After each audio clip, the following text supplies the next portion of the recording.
Welcome to Sweet Life Beat Life. We hope this video helps.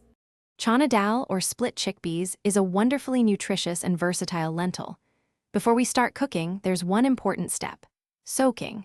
Soaking softens the dal, which drastically cuts down on cooking time, and it also makes the dal much easier for your body to digest. For the best results, try to soak your chana dal for at least 4 hours, or even better, let it soak overnight. This simple preparation makes all the difference. Once your chana dal is beautifully plump from soaking, it's time to prepare it for cooking. First, drain all that soaking water, then give the dal a quick rinse under the tap.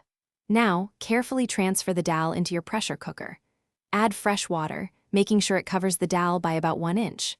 For a touch of color and early flavor, you can also add a small pinch of turmeric and a tiny bit of cooking oil. This helps prevent frothing too. With the lid securely closed, place your pressure cooker on medium-high heat.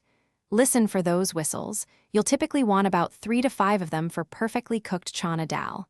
Once the whistles are done, turn off the heat completely, but don't open it right away.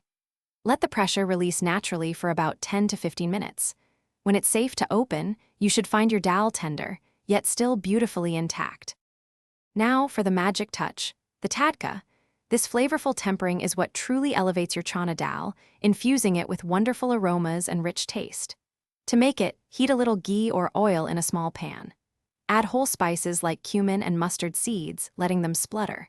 Then, toss in finely chopped onions, ginger, garlic, and green chilies. Sauté these until they turn a beautiful golden brown and smell absolutely amazing. With your tadka ready, it's time for the grand finale. Carefully pour that hot, sizzling tempering directly into your pot of cooked chana dal. Give it a good stir to ensure all those amazing flavors are well distributed throughout.